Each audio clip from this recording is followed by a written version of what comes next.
What's up, everybody? It's Elsa the Queen, joined here by Brittany. Super excited to bring you the first round of CCS playoffs tonight. We've got an exciting matchup here. We got Gojo's Gym taking on Theory of Everything. And before we get into the draft in just a moment, just wanted to welcome Brittany to the stream and to the CCS here.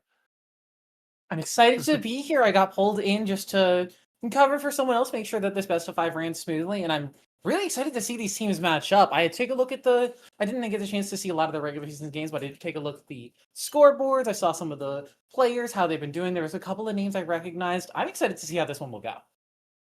Yeah, and for the viewers here, Gojo's Gym, a team that really struggled early on here in the CCS, but about midway through the split, they did make some roster changes, specifically bringing in their 80 carry, the infamous Hoodie Chris, who has definitely risen the level of this team.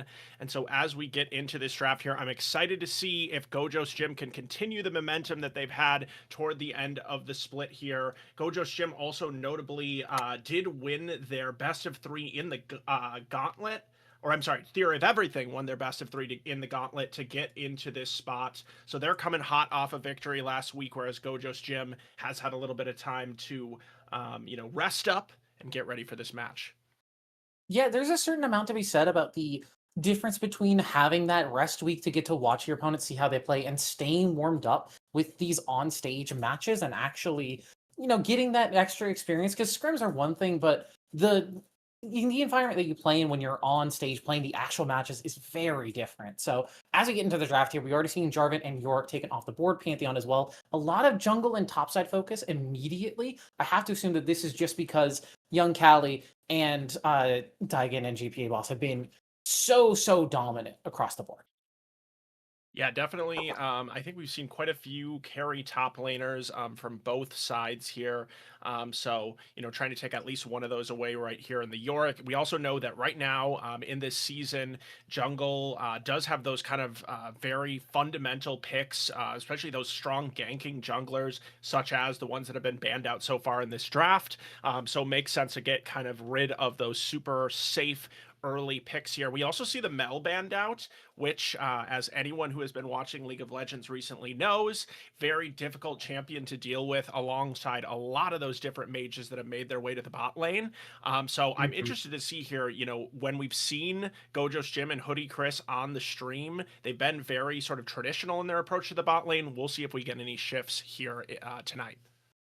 Yeah, we've got that Seraphine first pick, which does immediately say to me that they want the Ashe Seraphine combo. Seraphine is pickable outside of this, so if it does end up being that Theory of Everything does grab the Ashe as like a pick away, there are still things that you can match the Seraphine with, either as a support or even as a bottom lane carry. Like you mentioned, those mages in the bottom lane, you get that one item, you start to just wave clear away. You could even throw her mid lane if you wanted to have a more traditional like engage support in the bottom side. It's just a really good utility pick and very much like an overall good well-rounded pick. Yeah, absolutely. And I mean, we can see here the response from Theory of Everything already locking in that Ezreal and also thinking about a support to go next to it. Makes a lot of sense to go with that. Ezreal has the escapability away from, as you mentioned, Birdie, the what I would assume is probably going to be the Ashe Seraphine bottom lane. I think we'll get some confirmation on that in the next round of picks. But instead of Leona, we got something more spicy.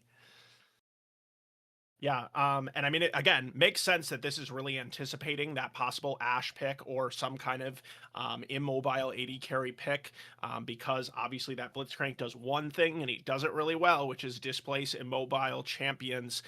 So now in round two here of the draft, we'll see what Gojo's Gym decides to put alongside that. But it's not surprising, to see that bot lane priority. Oh, although they are Mm. gonna not go with the Sivir, I they're like this gonna pivot. pivot a little bit.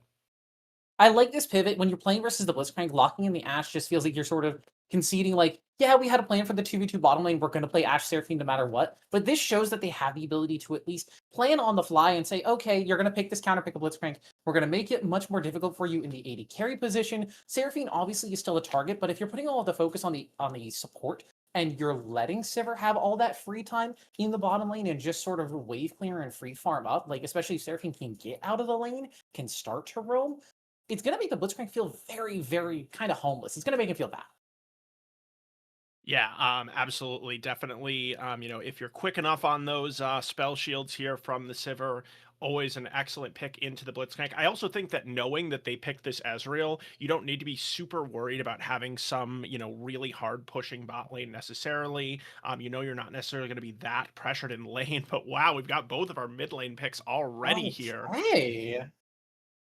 Is this League Classic? I didn't know we were going to see the Kassadin this early on. It's Kassadin not something. Vigar matchup? Alright. Yeah. Not something that we see a lot, but obviously Kassadin, is something that is traditionally picked into those mages, is able to, survive usually through those early lanes and then get to the point where he can roam around the map. But, Kassadin, a pick that was ubiquitously banned for many, many years in League of Legends, now has kind of gone to What, the opposite side for a long 95%? time. Not something that we see a lot of whatsoever. So very interested to see what Kuzu will be able to do with this Kassadin in the mid lane.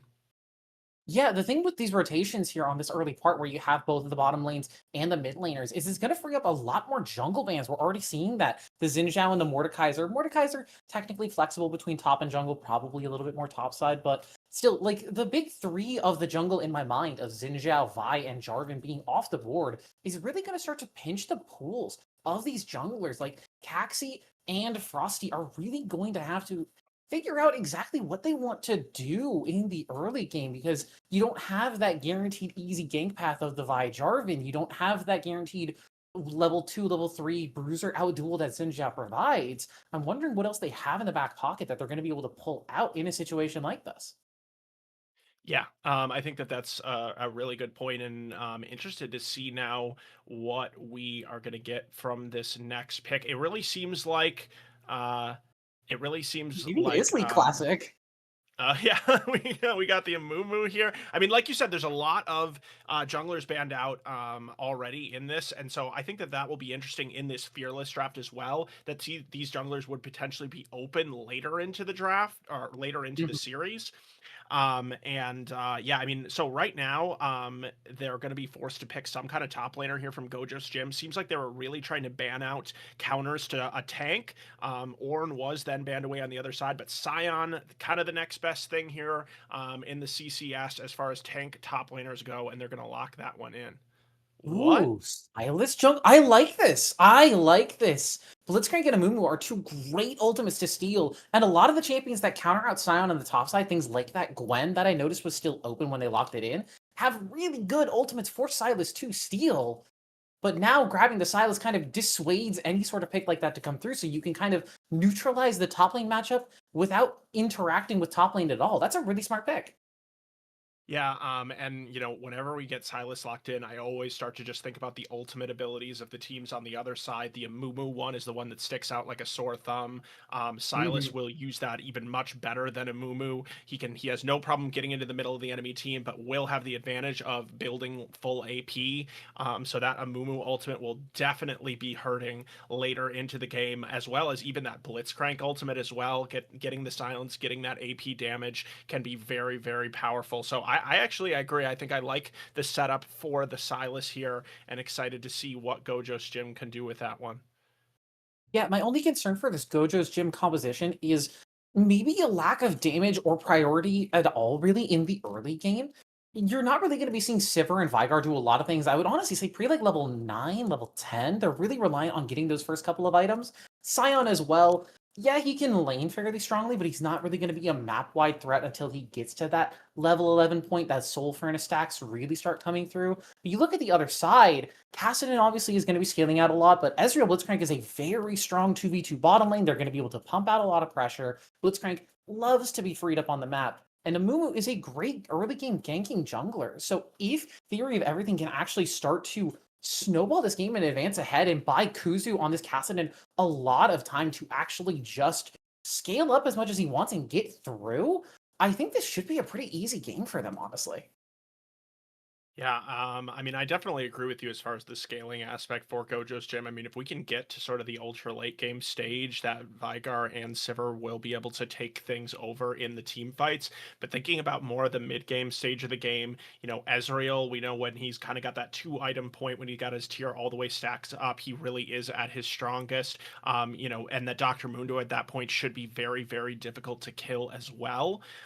So I think that if your theory of everything, you would much rather end this game sooner rather than later. But we'll have to see, how the early game kind of pans out, how these early jungle rotations go, and whether either of these junglers is able to find an impact on the game early on, because both of them do have those CC abilities that they'll have access to very, very early, should they find a window in the vision to make an impact. Mhm. I really want to see the jungle support duo for Theory of Everything on the map early. I want the Blitzcrank moving, honestly, level 1, if not level 2, level 3. Amumu, once you get that bandage toss, you get the double stun on that ability. It provides so much map-wide threat, and with you include Blitzcrank in that, Blitzcrank, a surprising amount of damage in the early game. As a support player myself, sometimes you disrespect Blitzcrank a little bit too much. You're like, oh, I have my shield, I have my heal, I can take a trade, it's whatever. And then you get hooked and it does like 200 damage to you at level 2, and you're like, whoa, whoa, whoa, hang on. I wasn't ready for this. Hang on, wait a minute. Uh, so you really can provide a lot of pressure, especially to these much weaker laners that Gojo's has drafted. So I want to see the early pressure from this Blitzcrank. I want to see the early pressure from the Samumu. I want to see Theory of Everything start their snowball, because if they don't, Gojo is going to scale out of control. They have the 2 infinite scaling champions in top and mid. I think life is going to get very difficult for them if they're not ahead early. Yeah, definitely agree. And excited to see once we get onto the Rift here pretty soon.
a little bit behind on XP. I don't think the level 2 for Sivir and Seraphine is that devastating necessarily, but you can see already here Ezreal getting zoned off some of these minions early on.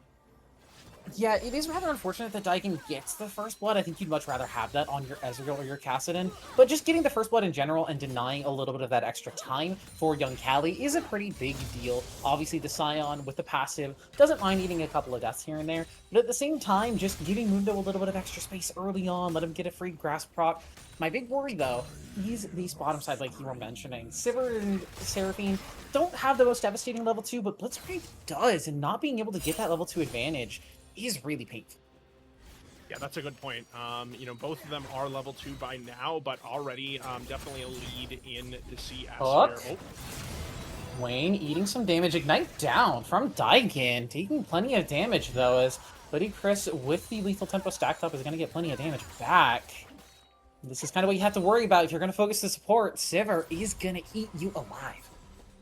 Yeah, absolutely. It looks like they are going to go for an early recall here. They were able to shove the wave in.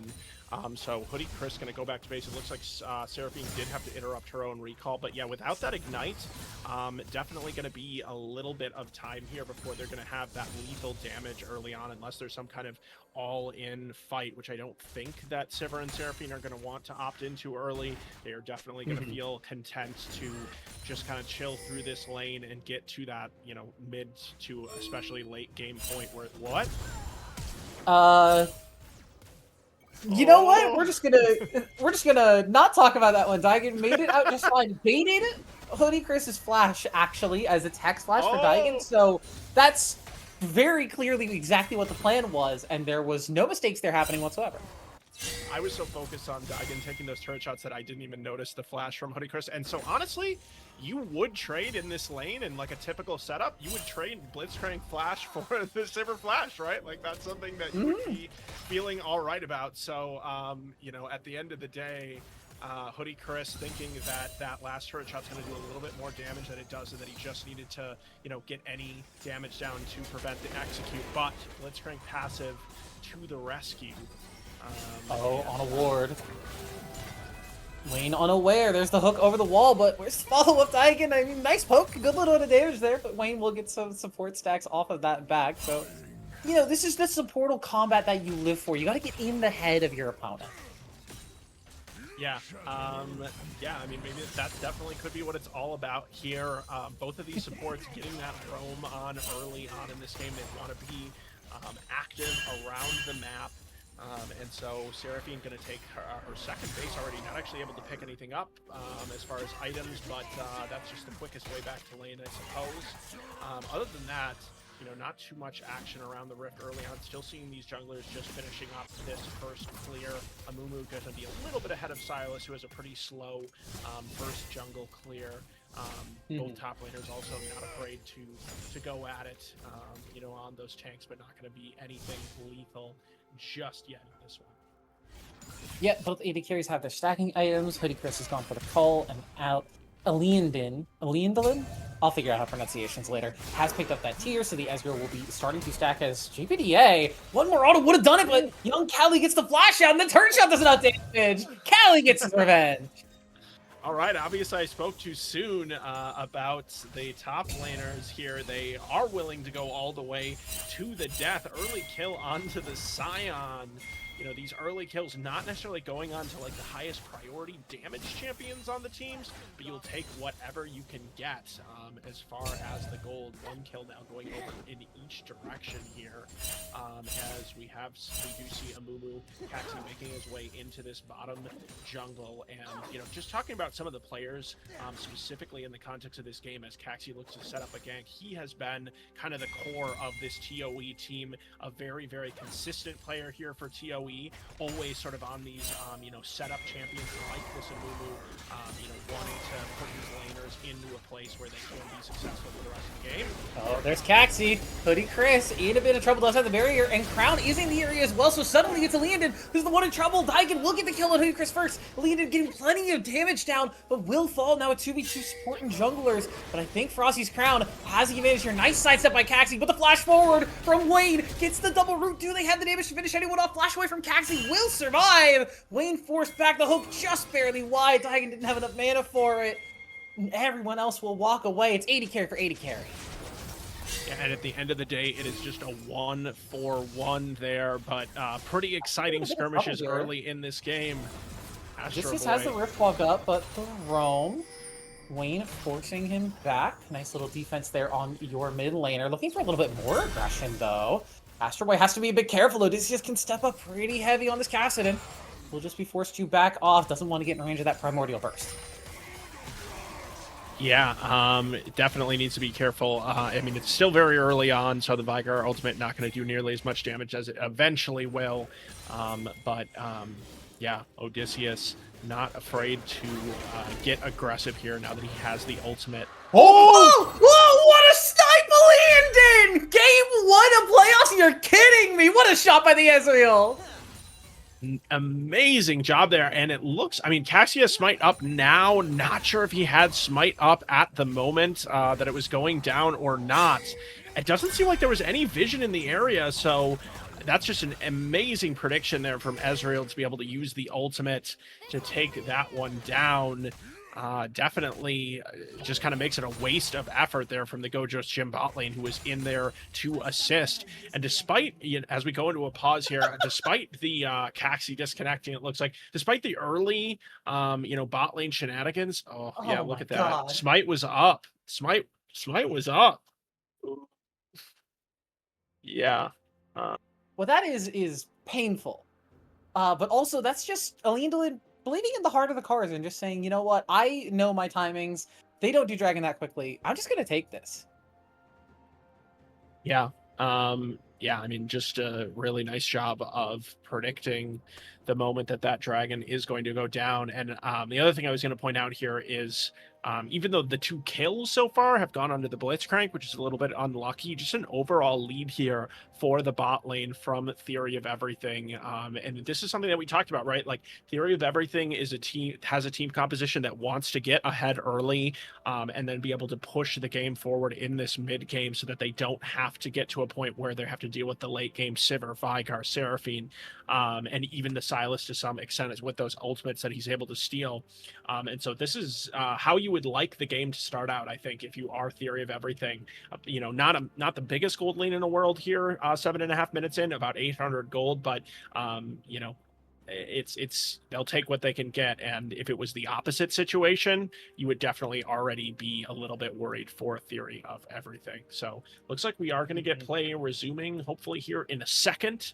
The jungler there from ToE. It's the Riot Spectator client. It always takes an extra little bit of time, but we'll get back to play.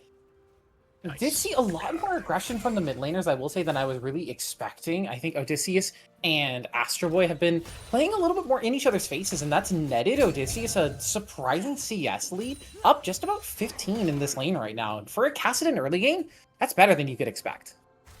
Yeah, I mean, I think that just goes to show why Odysseus was comfortable taking this matchup early on.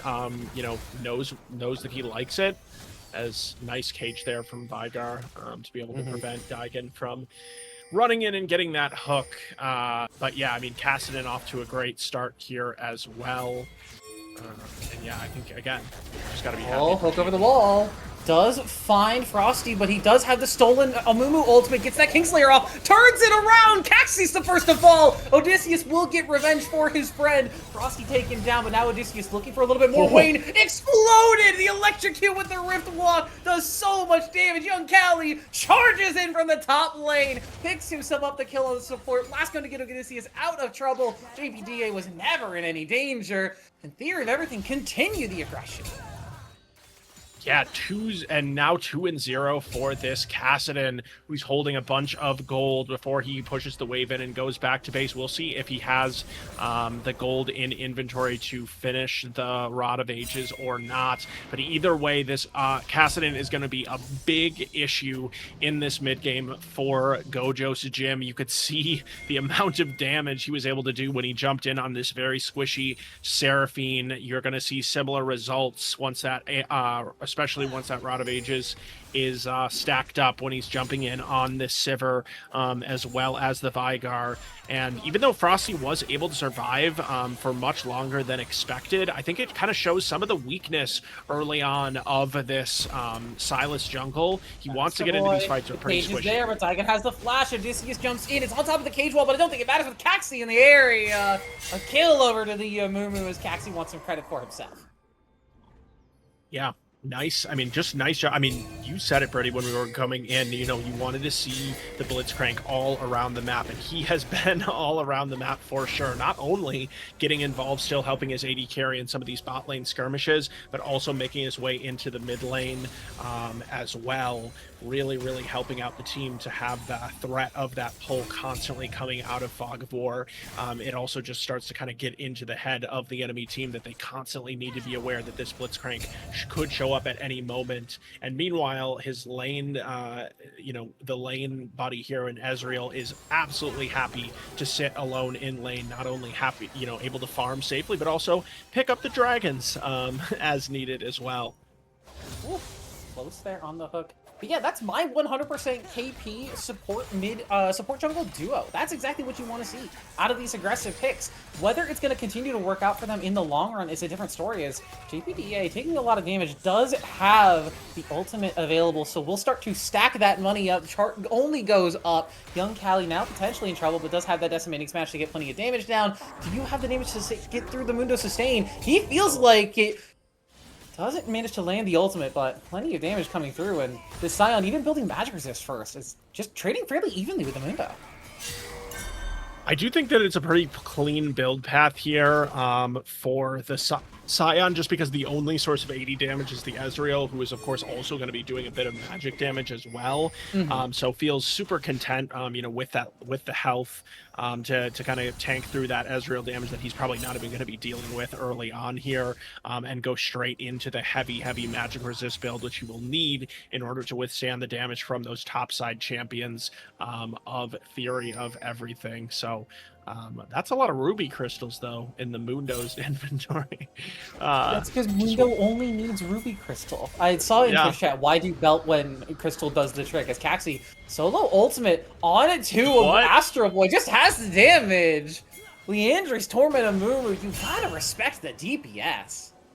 Yeah, going that AP early, it has not been the best early game here for Astro Boy, who has managed to pick up one kill, but, on this Vigar, you really would prefer to just be scaling as much as you possibly can, picking up those Q stacks, but instead has, fallen victim to this constant jungle and bot lane, or, and support pressure, as the second dragon goes down in favor of Theory of Everything, who really seems to be hitting a groove here early on in this game. Just 12.5 minutes in, and they have accrued about a 1,500 gold lead for themselves. So setting again themselves up for this really strong mid game that their team composition has available to them. Yeah, waiting on Ezreal to finish up that 2-item spike. Once you get that mana mune fully stacked, you're really online, but Kassadin's so far ahead this early in the game, you can see Odysseus just bullying Astro Boy, treating him like a suitor who doesn't belong in his house. I mean, this is the aggression you want to see from your Kassadin early when you get this kind of a lead. Yeah, absolutely. I mean, we could see there on the gold lead. I mean, he's at I think it was something like 11 or 1,200 gold up individually over Astro Boy, already working towards that second item here.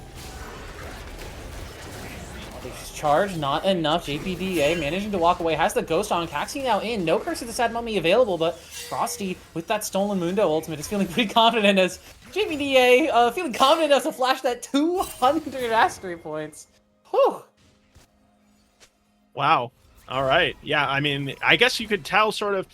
Well, okay, I was going to say, on one hand, you could tell from some of those, some of those skirmishes that JP DeBoss really does know, the limits of this champion, but we also did see him die to the turret early on. So, kind of some back and forth on both sides of that, but definitely, I mean, at this point, the Mundo not going to die in lane 1v1.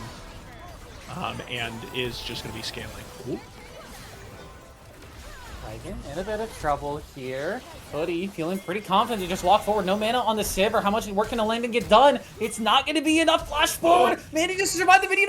Will finish it off. Wayne flash just to make sure the kill was secured.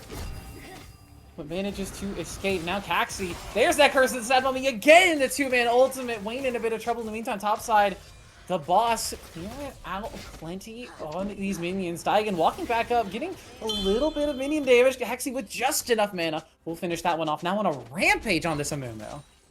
Yeah, and when Amumu gets this far ahead, it really presents issues for the enemy team because as we already saw earlier on when he soloed out Astro Boy, he has a ton of damage, early on in this game with the Leandra. He's already completed, but now he will be able to, either further index into that AP or, just become that really, really tanky threat that just is able to fearlessly dive into the enemy backline. Looks like, though, he is going to continue indexing into the AP, which makes sense because he just has the privilege of doing so, feeling really, really rich early on in this game. As again, JP to boss, he does have that ultimate available, so feeling super confident to tank a couple of turret shots, even with Wayne coming up into the area here.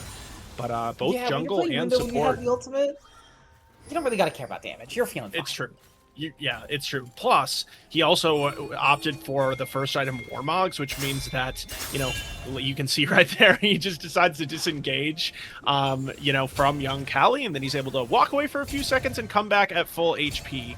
JP to boss, on multiple levels, definitely feeling very safe here. Also has his jungle and support waiting in the wings to take down this Rift Herald, as the first turret will fall in the favor of Theory of Everything. Yeah, this is what Mundo does. He just kind of pushes you out, and this is kind of the mindset behind going Warmogs first versus the Heartsteel. As Heartsteel first, you get to start stacking it up a little bit earlier, but with the Warmogs extra health, you actually end up evening out in the stacks pretty quickly and starting to accelerate ahead just because you have more health, and the scaling is based off of how much health you have. You get the Warmogs first, you get to sustain in lane. It's really good math. It just depends on what you really need early on, and JP says, I just need to sustain. I just need to stay alive. As long as young Callie's out of mana, I can just walk up and hit turrets like this. Yeah, finally now going to hit the ultimate button.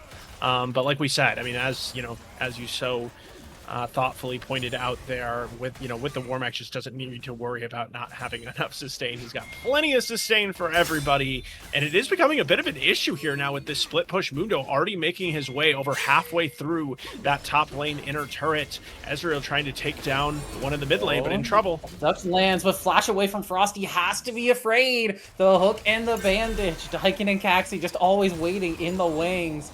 JP in the meantime, they're going to continue trading top lane. They're going to keep hitting each other with pool noodles, and that's going to be great for them. But you have to start to question who on this Gojo's team can actually start to hit JP and hurt this Mundo, because Hoodie Chris has gone for the Hex Optics plus the Navori, which is a very good team fight build, but it's not exactly a tank shredding build.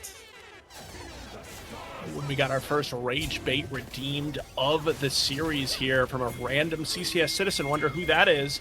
JP to boss is running a clinic on them. Hashtag stonks. Dragging down to 2K. Caxie's in with the curse of the Sad Mummy. They're looking for the fight. Wayne tries to get the ultimate in response. Caxie is the first to die. But in the meantime, JP has TP'd in, and Mundo goes where he pleases. Leandolin into the backline as well. The triple kill now for JP. Young Callie's got Daigen and Odysseus on the run, escaping like Charybdis. They'll manage to find their way out. Quadra kill for JP. Give him the Penta, young Callie. You don't have flash, you don't have ultimate, you got nowhere to go. He's going to try and take the dragon here. Getting it close, but Leandolin hits those smites every single time. One more auto will do it. It's unofficial, but I'll give it to him. Penta kill for JP the Boss. Amazing in that performance in that team fight from JP to boss. Just absolutely unstoppable, rampaging through the enemy team on this Mundo, and now we can, we'll give him the credit by now, not only for the pentakill, but also for all of those mastery points, because he has clearly put in the time on this champion to know his limits and know exactly how much impact he can have on these fights early on. And now Mundo would love to know how much gold he has in his inventory after that fight, because he's going to go back. He's already got the 2 items completed, and he's got now. 2,500 more gold to spend on whatever he pleases to just become absolutely unstoppable in this one. And now Astro Boys could be the next victim. Because what is the Vigar going to do? JP's just gonna walk at him. A couple of briefcases to the face and he's dead. I mean, it's oh, as we got more fighting here. Frosty does get in, hanging on to that silence. Young Callie's now walked in. Daigen, maybe not in the best position. The Blitzcrank should be in quite a bit of trouble here. Young Callie will pick up that last hit. A little bit of defense here from Gojo as they're trying to get to that scaling point. There's that unstoppable onslaught from Callie. They've gotten onto Leandolin. The Ezreal doesn't have the dash. No arcane shift. Frosty's crown finds that kill, and that's a couple of quick picks for Gojo. Yeah, I mean, nice job by Gojo's Gym of not being too, tilted, I guess, from that fight. But on the other hand, okay, so we got another Rage 8 regime, JP to boss. How we feeling about the 2.1 million mastery? We're feeling pretty good right now as he's continuing. He's now on the bottom side of the 2v1. 4-level lead on Astro Boy, by the way. No flash on this Vigar. A couple more autos, and we'll just finish him off. The Primordial Burst just shrugged off as he puts his suit back on. Yeah, I think JP the boss is feeling like a boss in this one. That thumbs up emoji has got to be the most tilting emote I think in the entire game. But that is the moment that you hit the thumbs up for sure. Astro Boy now sitting at 1-5 on the Vigar, just has not had the best game. Not all of it necessarily his fault. He's early on, was very much victimized by the jungle support duo of TOE. But I gotta say, these two back-to-back deaths now that we've just seen, you gotta. Clearly we gotta respect this Mundo because he just, as you so eloquently put it, he goes where he pleases. The other thing about Mundo is just having that spell shield. It means that he just does not care about the Vigar cage. He's just able to walk through it with absolutely no issue. As Astro Boy, gotta be careful as he's down here again, and Mundo opting for the Titanic Hydra as his third item. So he is just a split push demon at this point. There's not one person who could be even close to being able to deal with the Mundo individually on the side of Gojo's Gym. And I mean, at this point in the game, the Mundo has created such a problem for Gojo's Gym. Like in these team fights, I don't see a way that it's really winnable for them when Mundo is there. And if Mundo's not there, it probably means that the base is getting smashed in for Gojo's Gym. As theory of everything, they've probably got enough gusto here to be able to tank up this Baron. Yeah, it's the issue with these full scaling compositions. You have such a struggle once you get to this point in the game. If you haven't won the early game, as JP is going to be walking forward here. He's just spell immuning through everything. Wayne is the one in trouble. Arcane Shot comes through the back line. They do finally take him down, but Cax is into the back line with that Curse of the Sad Moment. Odysseus now jumping through. The Cassidy is not level 16, but he has truly scaled. Frosty's crowd tries to escape, gets a nice abscond, abduct back off, but it does not matter. Odysseus a little too tanky. He's got his armor on. He's feeling good. And TOE don't need the Baron. They'll just take the team fight. Yeah, it is a 2 for 3. I think it could have been worse, for sure, for Gojo's Gym with young Callie still being alive here.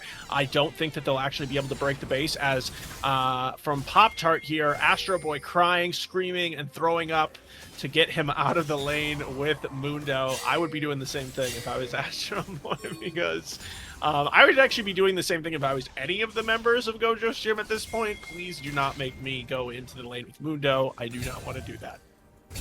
I think Astro Boy might be the best one to actually sit in lane with JP, though. Obviously, you have to worry about, like, the tower dive, but if you're not going to have Hoodie Chris over there just making sure that the wave is permanently cleared, you know the wave is going to be pushed into you constantly, so it's a good way for Astro Boy to actually get some XP, get some gold, get some stacks, importantly, on that passive and start to scale up, as this is a bit of an audacious call from Gojo, maybe a bit of a desperation Baron. They do it pretty quick with the Sivir, though. My worry for them is this is the hunting Baron. This is the one that does the damage. It will make your life difficult. Nice cage there is going to separate Theory of everything. Stolen Amumu to keep your eye on Frosty's crown. Daigen's now into the backline. He has the hook. Odysseus forced a flash out, but there's that Stolen Amumu. It's just onto Daigen. In the meantime, young Callie has gone down. It's a 1-for-1 across the map. Wayne picks up the kill on the other side. And the Baron dissuaded, so Theory of everything maintain control.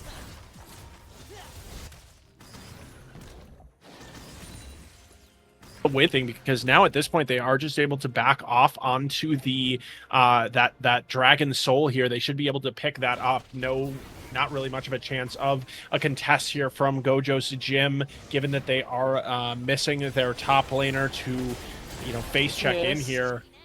He is charmed up, a nice little buffer on that Rift Walk will manage to escape. And you know how Mundo's been like really hard to kill in these team fights already? Now just imagine him if he takes 13% less damage once you get him down to half health.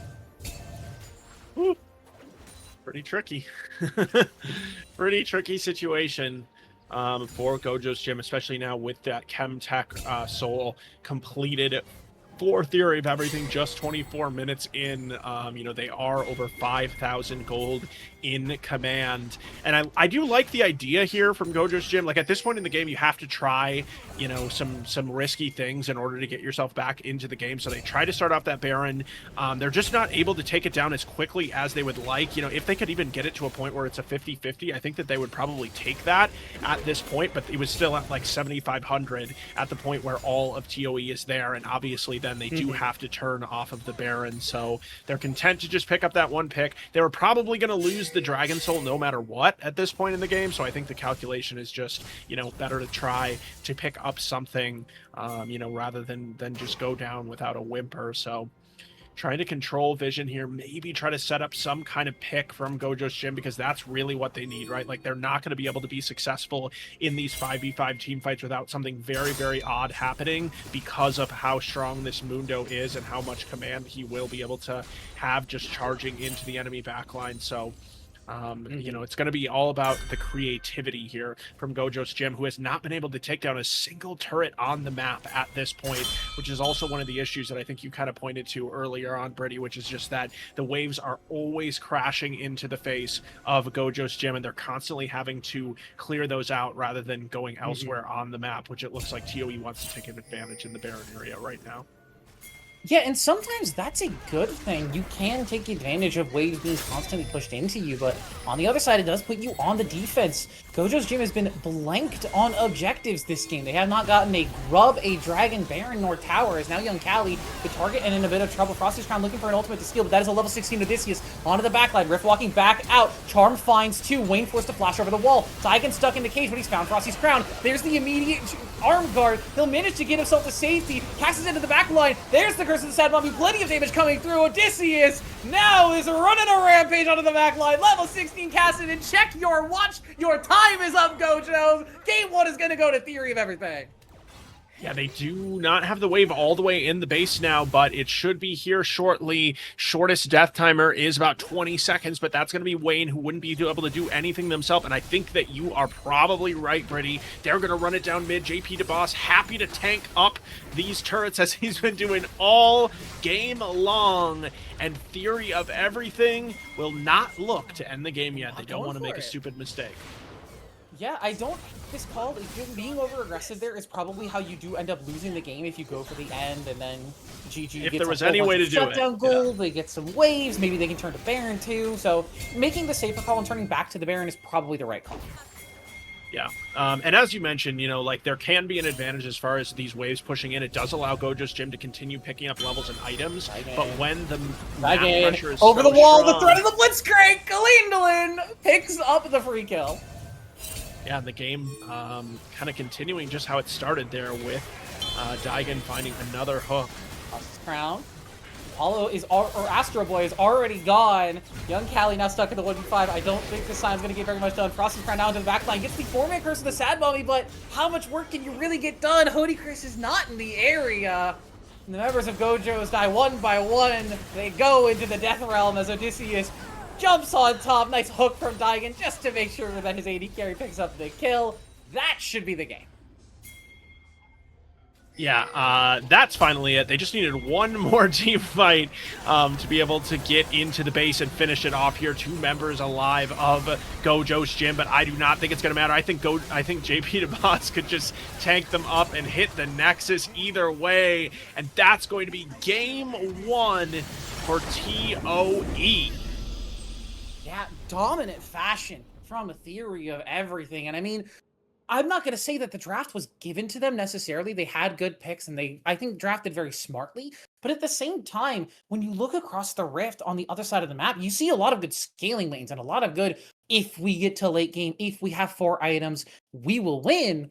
But it's a big if. And when you don't have any sort of early game to bridge you to get there, you see what happens. Even these champions who do thrive more in the mid and late games, your Cassidins, your Mundos, your Ezreals, can start to just run the game. Yeah, I mean, and I was a little bit concerned, honestly, coming out of the draft for Theory of Everything, just about the pressure of needing to find an early lead in order to get to that strong mid game point. But they were every bit up to the challenge in this game from level one. They were just always on. Great jungle and support synergy here, as you kind of called for. You know, you called it out when we were looking at the draft initially, Brittany, that we would need to see this Amumu and Blitzcrank causing terror around the map. They did just that. They had the early game, and then JP DeBoss was able to take it from there. Yeah, fantastic showing from Theory of Everything. It's going to set them to an advantage here in this best of 5. We're going to cut to a short break here while we get ourselves set up for the draft for game number 2 between Theory of Everything and Gojo's Gym. Don't go anywhere. We'll be right back.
Welcome back, everybody. We are here for the draft for game number 2. It's still Theory of Everything. It's still Gojo's Gym. Sides have swapped. You can see the Fearless fans there on the bottom of your screen. Elsa, I think we're just getting right into it.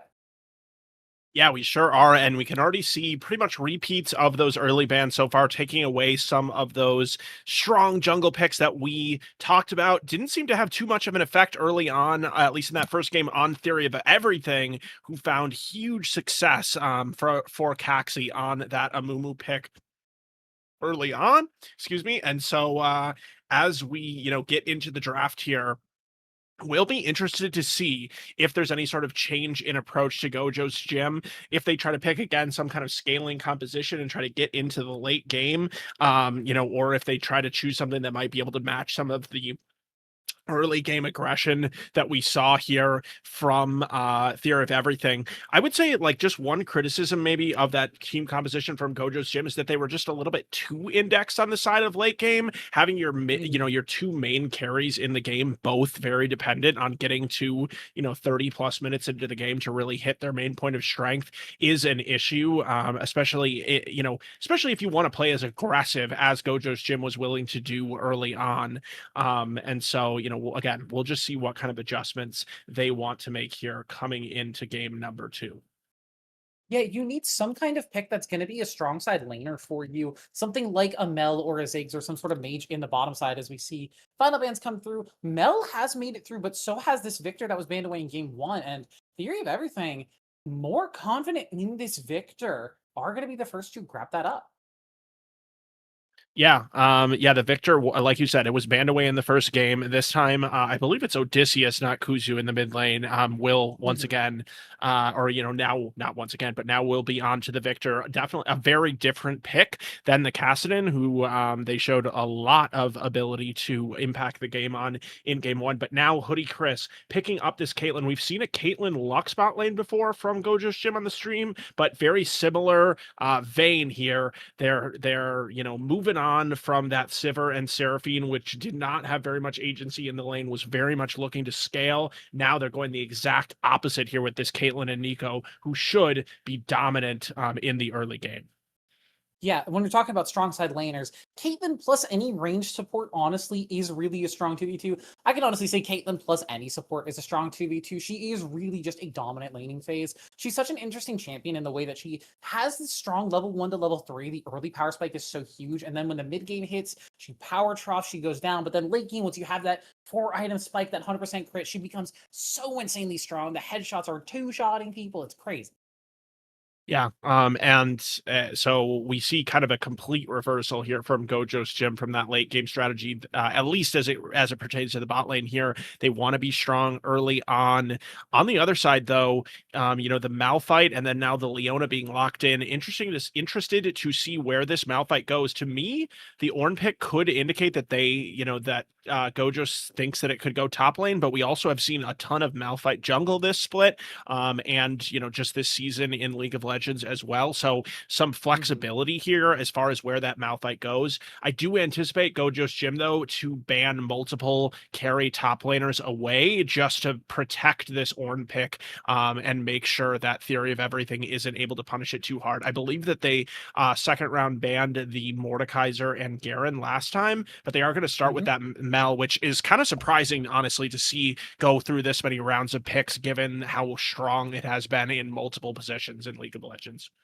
Yeah, I would have been surprised if Theory of Everything picked it up on the second phase just because they are already so well indexed into magic damage and high crowd control, which really does incentivize a lot of these Mercury treads, the magic resist, the tenacity items that really do dissuade a lot of these AP carries, especially in the bottom lane, and you already have the Victor locked in.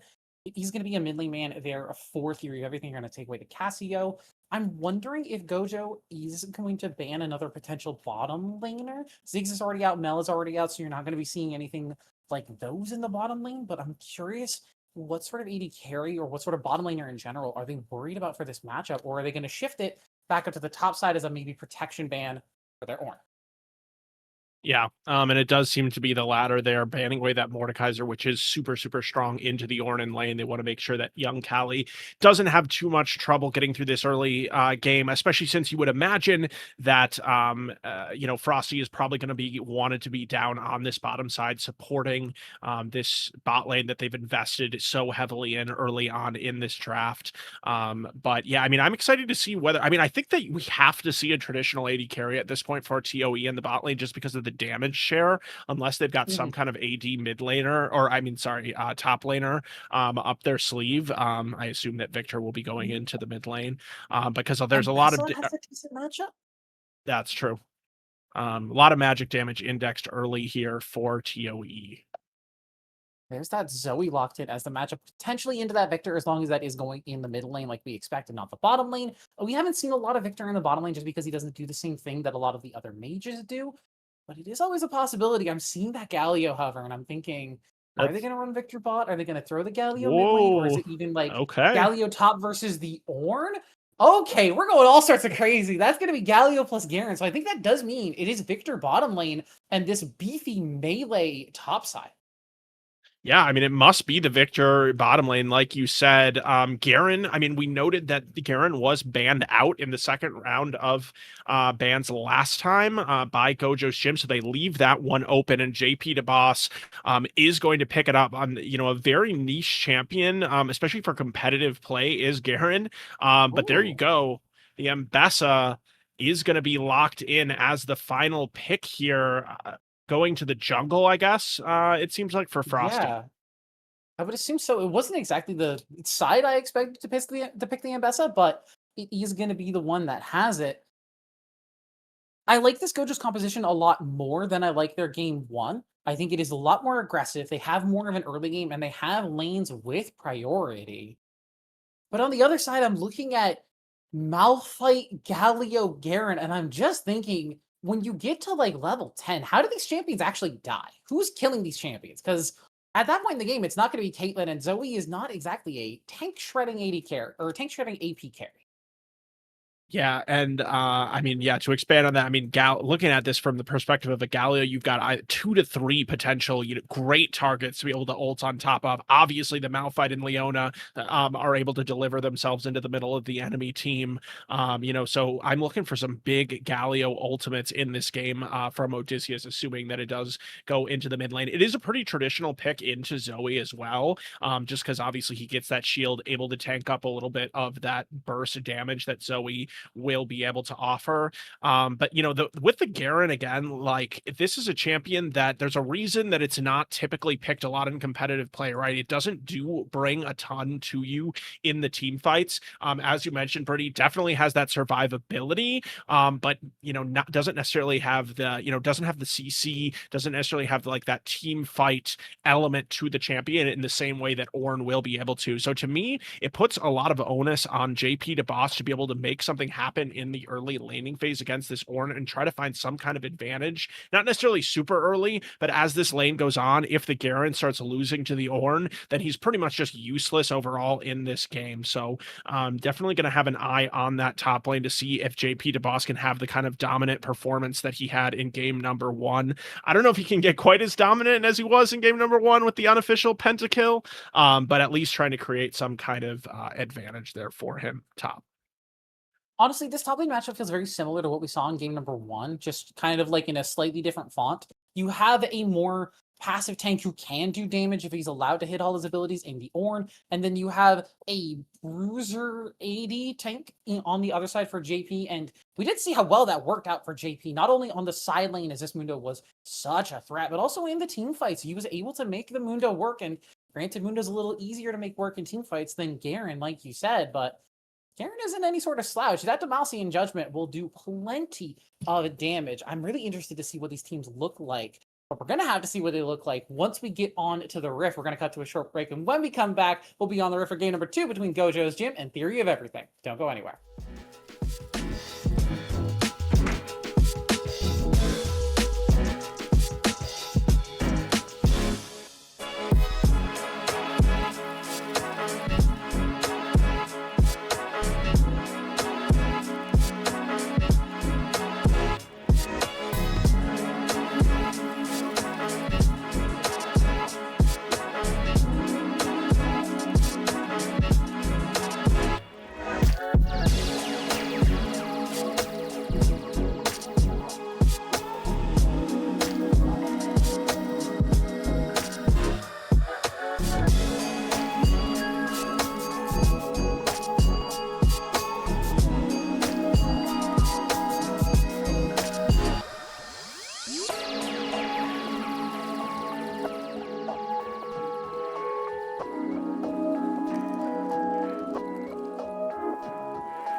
Welcome back, everybody. Thank you for your patience while we were getting through this delay. Unfortunately, one of the members of Gojo's gym, young Callie, is having a family emergency, and they are unable to continue playing for now, at the very least, as the 10-minute pause has now eclipsed, and the rulebook states that the players on the other side can force an unpause at any particular moment after that. The players have agreed to continue the game out as a 4v5, as there is no way to get an emergency substitution once the game has already started.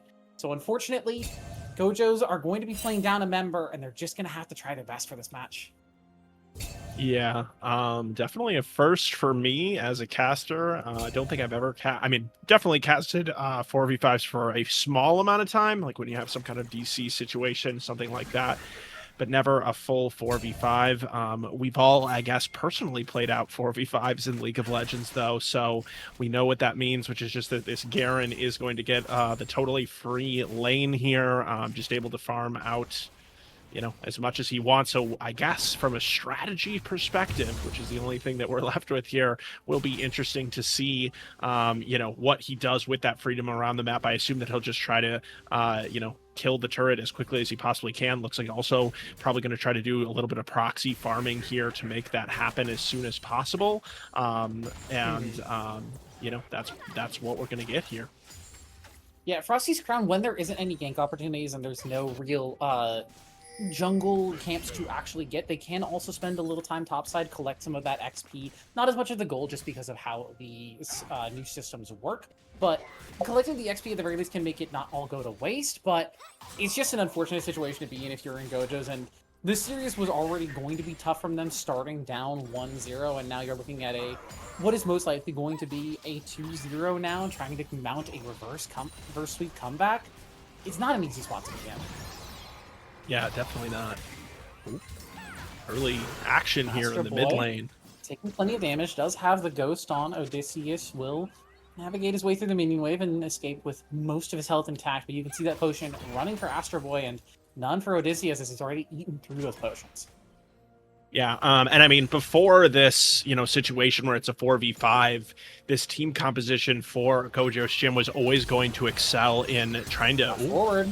Odysseus, nice flash from Astro Boy on top of the stolen flash as well, so can keep up the aggression onto Odysseus. Couple more autos. First blood for Astro Boy. And yeah, I mean, I feel like you feel really comfortable and confident, right, when you're playing in a 4v5. But Odysseus still does have somebody that he's against in lane here. So just maybe being a little bit too overconfident, giving that early kill over to the Zoe. Yeah, so I mean, it's going to be an early lead here in the mid lane for Gojo's gym.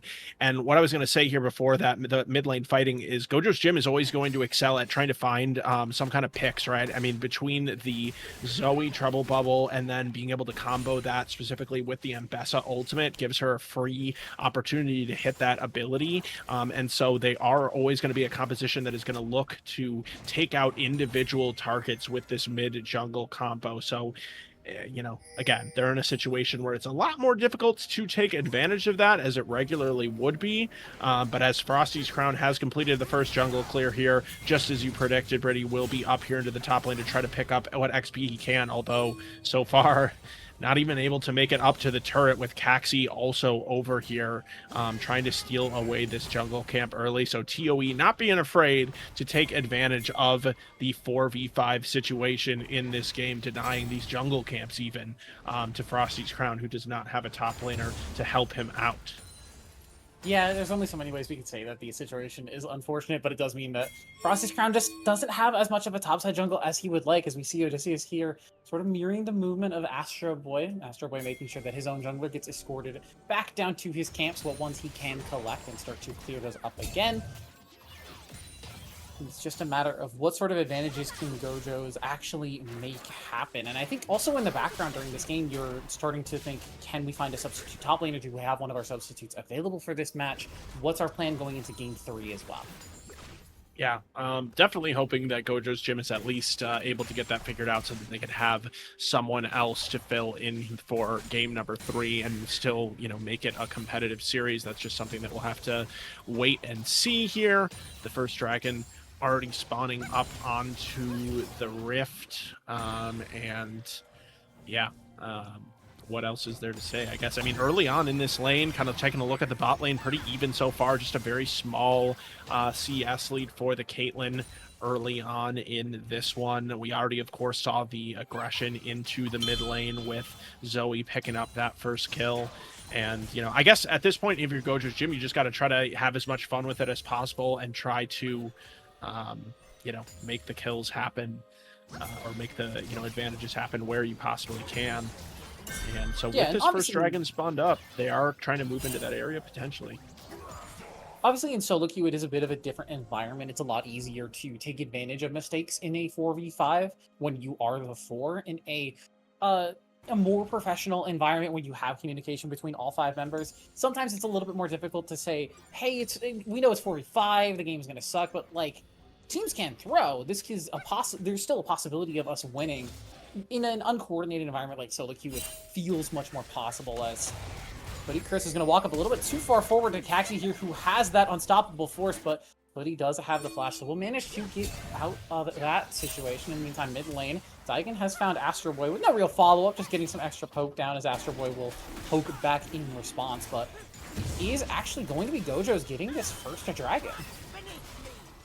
Yeah, they will pick up that first dragon. I mean, they might as well invest resources onto this bottom side of the map, right? Because they're not going to be able to control the top side of the map, as we already saw early on with those jungle camps. So they do pick up that first dragon. Hoodie Chris did have to utilize the flash there to get away from Caxi, already at level 6 on this Malphite, and using that ultimate right away to trade abilities there with the 80 carry from Gojo's gym. Yeah, so first dragon going over to Gojo's gym. It will become increasingly difficult for them to continue that once Garen is threatening their base, which is probably going to be sooner rather than later, because he is already had killed, of course, that first turret, waiting here maybe to see if Frosty will go a little bit too far forward. Step in. Judgment is there. Plenty of damage coming through with the Ignite as well. One more tick. JP picks up the solo. That Garen ultimate just has a disgusting range, it feels like, for a melee champion. But yeah, he does a nice job. Hope it's gonna be. It is, yeah. He does a nice job of just waiting right outside of the vision there, knowing that Mbessa is going to finish clearing that wave and then will be making the way into the jungle. So taking advantage of that, JP the Boss seems like he's, well-versed enough. Thoughtful timing. Astro Boy forced to use the Ghost. We'll get to the Blast Cone and actually just manages to walk out of here. Holds on to the Flash. Very calm, very contained. Yeah, I mean, Astro Boy, if we want to look at the positive here from Gojo's gym, definitely having a better game than game number 1 so far on the Zoe, picking up the solo kill, and also definitely knowing the limits they're getting away from the Malphite. But ToE is already transitioning their support up into the top lane here, trying to take down these grubs. while the bot laners just continue to go at it 2v2 here. And so far, Victor just feeling totally fine against this Caitlyn, even up a little bit in CS early on. You know, like you mentioned, Brady, in the champion select, Victor bottom lane is not something we necessarily see a ton of. And although this game overall is very stunted, theoretically the bottom lane 2v2 early on was not affected, but Victor able to farm that one out just fine. But JP to boss, you know, just going to continue to be a menace here. He builds that hull breaker first. Yeah. Already just playing purely for the split. As there's that public execution from Frosty's Crown. They've found Aliandin too far forward. Teleport now coming through, but JP in the 1 versus 3. Now make it a 2 versus 3 as the second teleport's going to get channeled. A little slower from Odysseus, but he will get there in time as Wayne forced to flash away, but that judgment does so much damage. Wayne will manage to escape the Demacian judgment. Not used. JP holding onto that ultimate, and means Wayne walks away. Yeah, I assume that it wasn't up, but it looks like, I mean, it definitely was up. So just a little bit of a mistake there from JP to boss to not utilize his ultimate, as Daigen now playing top laner in the stead of this Garen. Hot lands onto 2. Now the ultimate over the wall from Caxi, and there's that heroic entrance as well, throwing the combo down, and they found Astro Boy. Caxi now stuck under turret, though. Will take an extra shot. Wayne doesn't have the damage on this support Nico build, but everyone else will be forced to just walk away as Tyken just making sure that that top lane turret goes down, doing the good split pushing work. Yeah, I mean, and you can see in the gold lead the impact that this 4v5 is having, just because it, you know, the fights have been relatively close back and forth, but, you know, already a over 3,000 gold lead for the side of TOE, you know, just kind of making up for the difference in gold being all the gold that Ornn would have, is what he Chris. Can you get this execute? Just nice. in time, the Winds of War from Odysseus do not land. His arrow does not fly true this time around. Can't get through all 13 axe heads. And it's a good execute for Hoodie Chris. And I think games like this, you don't get to see them very often, but I think this is a good reason.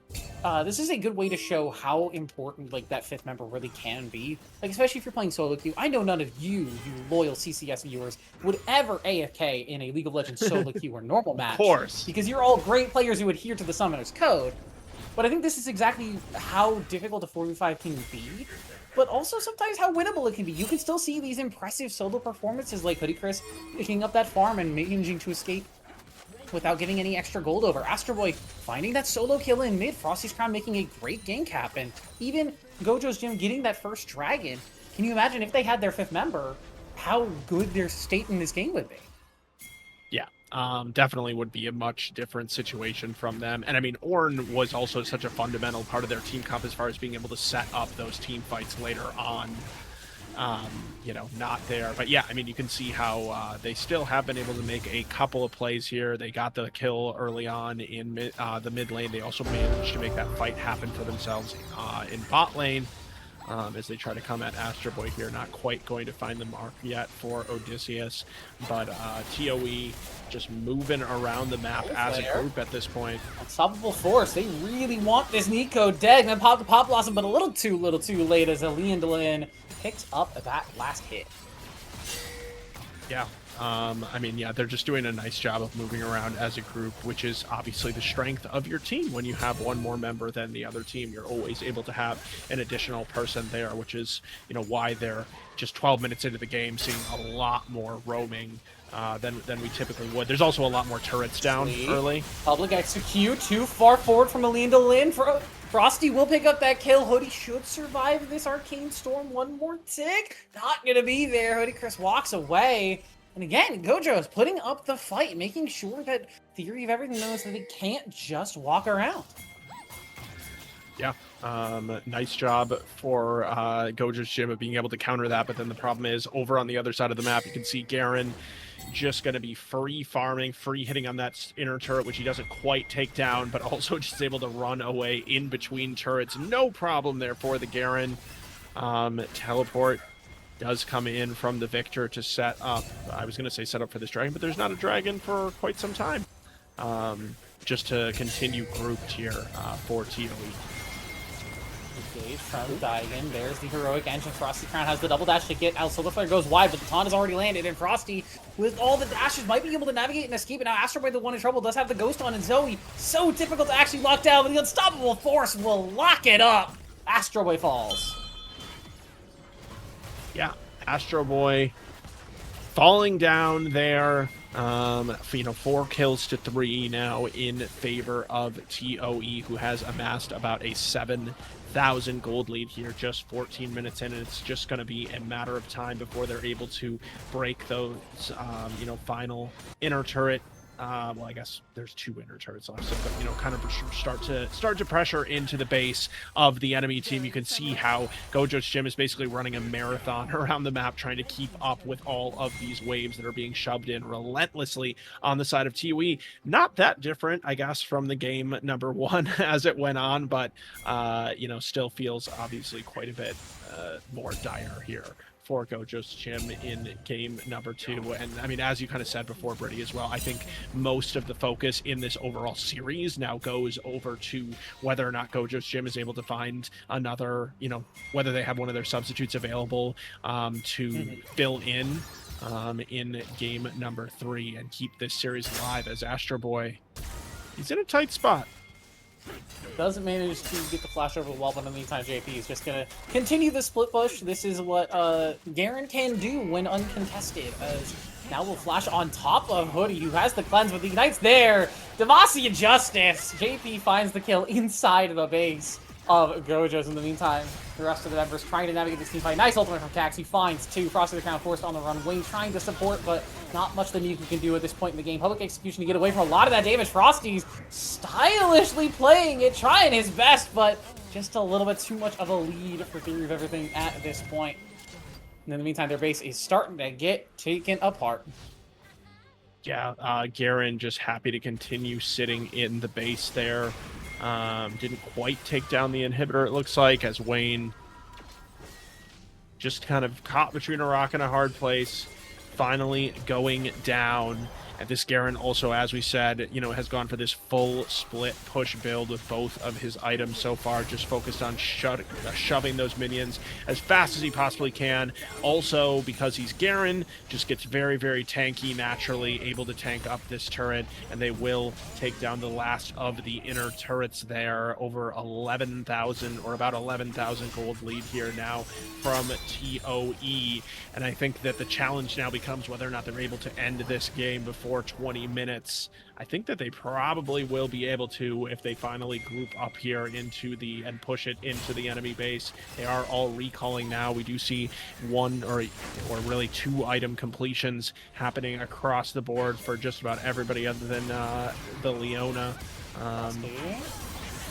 Gonna try and get out of this. Does have the dash pass, so getting plenty of damage down onto Daigen, but now with a Lindlin in the area, it should just be a quick cleanup. But is this a safe space? Can we talk about how broken Garen W passive is? Like, can we finally talk about this? The free resistances that you get is more value than Poppy W gives when you're under half HP just all the time. Can we talk about that? I don't know if I don't know which one is more broke. Okay, first of all, it's hilarious that Wayne was pretending to be Ornn right there, just because I'm pretty sure that they know that he was not Ornn. It might have an inkling as Wayne is going to end up falling here. Killing spree for JP, but honestly, the stats for this game don't matter too much. It's just a matter of Gojo planning for game 3 and trying to figure out how they can work around losing young Callie, who is a pretty important member of the team. Yeah, I mean, definitely was very important for the engages that they were able to put together in the first game as they continue to push down the inhibitors here. Yeah, and I think Gojo's are... I don't want to put it like this, but I think they are truly buying time to make sure that their E-sub can get online, get warmed up, get ready to play, and also they can formulate a good draft strategy now that they have to navigate around working with a new top laner, and just making sure that they have as much time as possible. In the meantime, everything is just knocking down the base already. It's 18 minutes, but, it's 4v5. It's kind of just what happens. Yeah, and that is going to be the base opened up. Should be the end of the game here in just a moment, I would imagine. Hoodie Chris not even wanting to stick around for the end of this one, and I cannot really blame him, given the state of the game. It's unfortunate, but sometimes real life will take precedence over the video game. It's something that we have to understand when we get into situations like this. You try your best to prepare yourself for games. You block out time, but emergencies crop up, and there isn't much more that you can do outside of that. So game 2 will go to Theory of Everything. They will take that win, and we're going to get ourselves ready for game number 3, hopefully with Gojo's having a substitute top laner, but we will let you guys know when we return. I think I was just gonna say I think it looks like they were not able to find any subs, so I think unfortunately. Okay, never mind. We'll confirm, and then we'll be back. We'll be back.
Welcome back, everybody. Unfortunately, the series has been FF'd, so that will be it for us tonight. But before you go, we're bringing something over that Golden has made. It's called Kiss, Marry, Kill. Golden presents us casters and producers with 3 skins and says, hey, who are you going to kiss? Who are you going to marry? Who are you going to kill? There's a less broadcast way friendly way to say it that you've probably played among your friends. I like Kiss, Marry, Kill. I think it rolls off of the tongue better. We have 2023 T1 Oriana, 2024 T1 Yone, and 2025 T1 Seraphine. Very split decisions on the Seraphine skin at the very least. This is my first time ever playing this game, and I gotta tell you, like many things that Golden does, it makes me a little bit uncomfortable.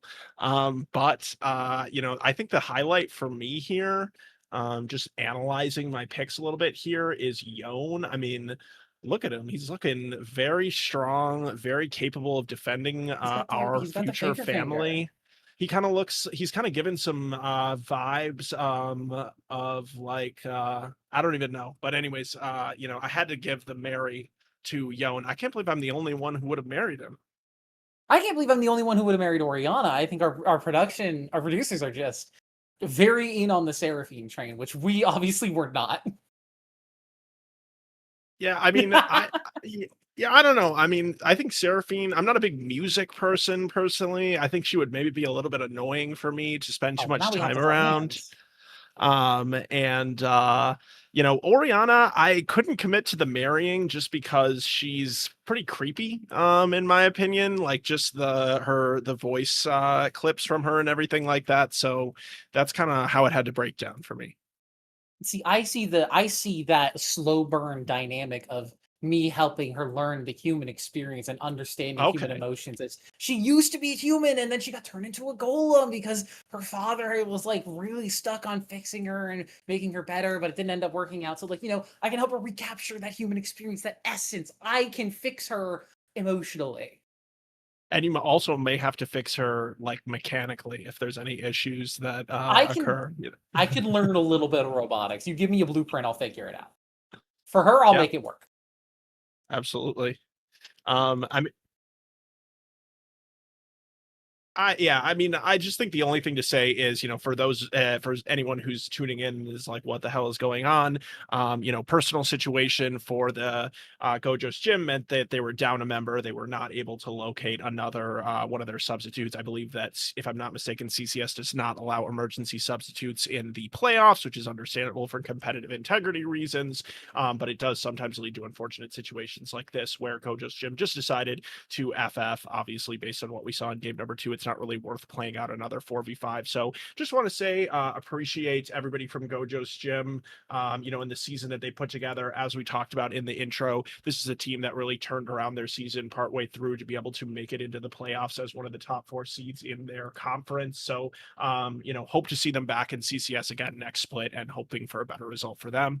On the other side for Mhm. TOE, obviously making it through to the next round of the playoffs, keeping that momentum alive for them. I'm sure that they would have liked to actually play out a legitimate best of 5 here, especially given the, great first game that they have. But life happens and is more important than League of Legends. And of course, we'll always understand that. Yeah, unfortunate, but things do happen like that in real life. But that is going to be it for us tonight here at CCS. I want to thank you all so much for joining us. I've been Brittany. I want to thank you all for such a warm welcome here. I can't wait to hopefully start working with you guys next split. Hint, hint, wink, wink, fingers crossed. Elsa, you've been wonderful. I appreciate you guys having me on. Our producer and observer, Golden and Pop Tart, just making sure things run as smoothly as possible in the background. We appreciate you all being here, and we will catch you next week for more CCS playoff action. Have a good night.